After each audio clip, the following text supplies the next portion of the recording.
BDR পিলখানায় হত্যাকাণ্ডের ঘটনাকে কেন্দ্র করে যারা চাকরিচ্যুত হয়েছিলেন বিডিআর সদস্যরা তারা ইতিমধ্যে জড়ো হয়েছে। দর্শক আপনারা দেখতে পাচ্ছেন সচিবালয়ের সামনে ঘেরাও কর্মসূচি করার জন্য এভাবেই পুলিশের ব্যারিকেড তারা ভেঙে প্রবেশ করার চেষ্টা করছে, সেটি কিন্তু আমরা দেখতে পাচ্ছি। এবং দর্শক এই মুহূর্তে আপনারা দেখতে পাচ্ছেন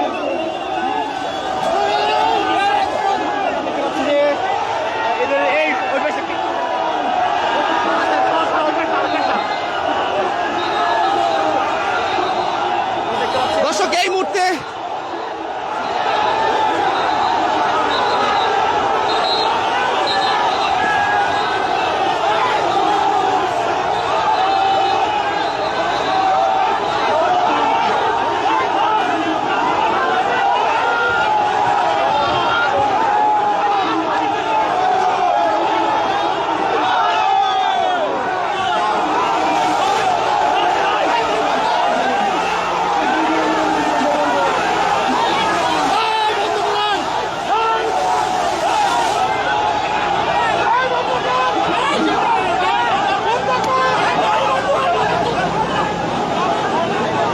দর্শক সচিবালয়ের অভিমুখে যাত্রা করছে, কিন্তু এই বিডিআর যারা চাকরিচ্যুত বিডিআর সদস্যরা তারা কিন্তু ইতিমধ্যে পুলিশের ব্যারিকেড ভেঙে এগিয়ে যাচ্ছে সচিবালয়ের অভিমুখে।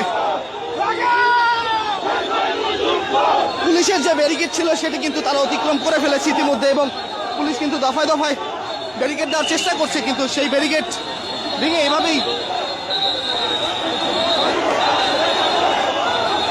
বিডিআর সদস্যরা যারা রয়েছেন সাবেক চাকরিচ্যুত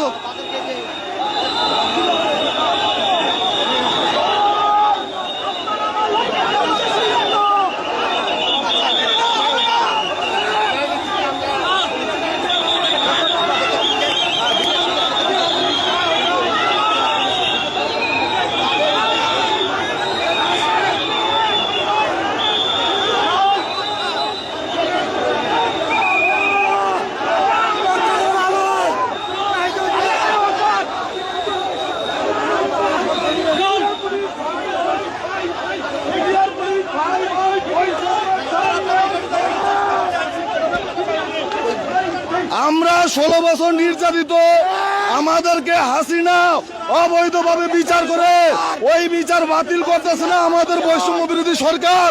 তার কাছে আমাদের একটাই আবদার, আমরা যারা 16 বছর নির্যাতিত তাদেরকে চাকরিতে পূর্ণ বহাল করেন।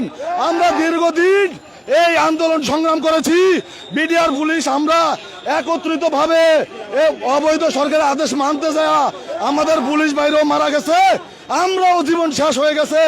এখন এই সরকারের কাছে আমাদের বৈষম্য যাতে না হয় সেই জন্য আমাদের চাকরি ফেরত চাই। দর্শক যেমনটি শুনছিলেন সাবেক চাকরিচ্যুত বিডিআর সদস্যরা যেমন বলছিল, এবং পুলিশ কিন্তু আবারও ব্যারিকেড দিয়েছে। দর্শক আপনাদেরকে যুক্ত করেছে এই মুহূর্তে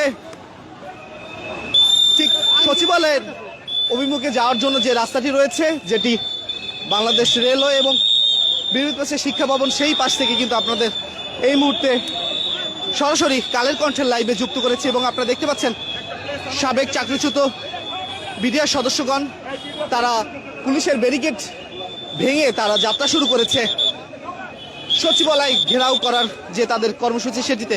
তবে সেখানে ঠিক শিক্ষা ভবনের সামনে আসার পরপরই কিন্তু পুলিশের যে ব্যারিকেড ছিল এবং পুলিশ তাদের যে জলকামান রয়েছে সেটি দিয়ে তাদেরকে সেখানেই রুখতে চেষ্টা করেছিল, তবে সেটিতে তারা ব্যর্থ হয় পরবর্তীতে।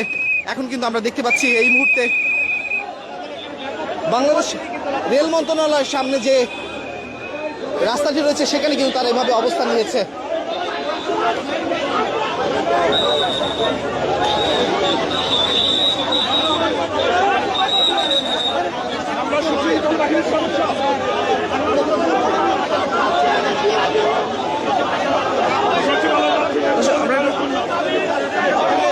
আমরা যে আন্দোলনের কর্মসূচি শান্তিপূর্ণ আন্দোলন নিয়ে আসছি, আমাদের এখানে কারো হানাহানি নাই, কোনো বিস্ফোরণ নাই, কোনো কিছুই নাই। আমাদেরকে কেন বাধা দেওয়া হইলো? আমরা সচিবালয়ে অবস্থান নিব কেন? আমাদের ন্যায্য দাবির পক্ষে। আমাদের উপরে যে বিচার করা হয়েছে, সেই কুলাঙ্গার অ্যাডভোকেট মোশাররফ হোসেন কাজলকে ধরে এনে যদি জিজ্ঞাসা করা হয় যে কি বিচার হয়েছে আমাদের উপরে। অ্যাডভোকেট সুলতান মাহমুদকে যদি জিজ্ঞাসা করা হয় তাহলে বলতে পারবে আমাদের বিচারটা কি হয়েছে। এই কুলাঙ্গার ক্যাঙ্গার গুড়ের বিচারের হয় কেন আমরা পানিশমেন্ট খাটবো? কেন আমরা কাবনে কাপড় ভরে আসছি, হয় আমাদের দাবি মানবে, না হয় আমাদেরকে দাফন করে দিবে সরকার। আমরা সরকারের কাছে এই দাবি নিয়ে আসছি যে আমাদের হয় দাফন করা হোক, অন্যথা আমাদের ন্যায্য দাবি আমাদের পূরণ করা হোক। আমরা এই দাবি নিয়ে আসছি সরকারের কাছে।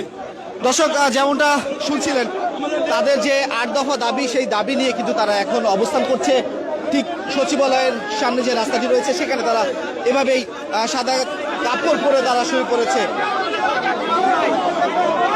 এবং আমরা আজকের যে এই কর্মসূচি দেখছি, এটি কিন্তু তাদের পূর্ব নির্ধারিত। গতকালকে কিন্তু তারা এই আলটিমেটাম দিয়েছিল এবং এর প্রেক্ষিতে কিন্তু তারা আজকে ঠিক 12টায় কেন্দ্রীয় শহীদ মিনার থেকে তারা সচিবালয়ের অভিমুখে যাত্রা করে। আমরা কথা বলতে চাই, আমরা নিরপরাধ, আমাদের চাকরি ফেরত চাই। আমরা রাষ্ট্রীয় জুলুমের শিকার হয়েছি, এটা আমরা আপনারা সহ বাংলাদেশে 18 কোটি মানুষ জানে। কাজে আমাদের পাশে থাকুন, আমাদেরকে সহযোগিতা করুন।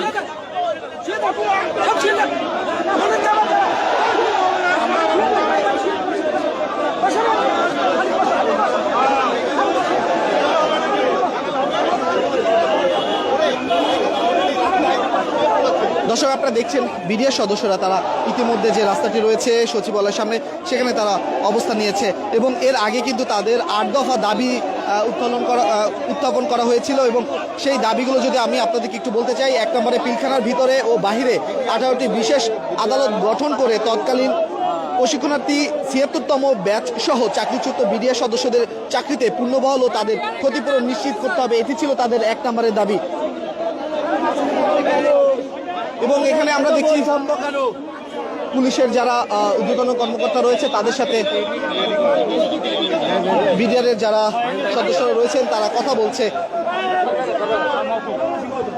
সবাই শুনুন, তার অবস্থানে সবাই বসে পড়েন, আইন শৃঙ্খলা বাহিনীরা সহযোগিতা করবেন, কেউ কোনো কিছু করবেন না। আমাদের তো বসেন বসেন সবাই বসেন।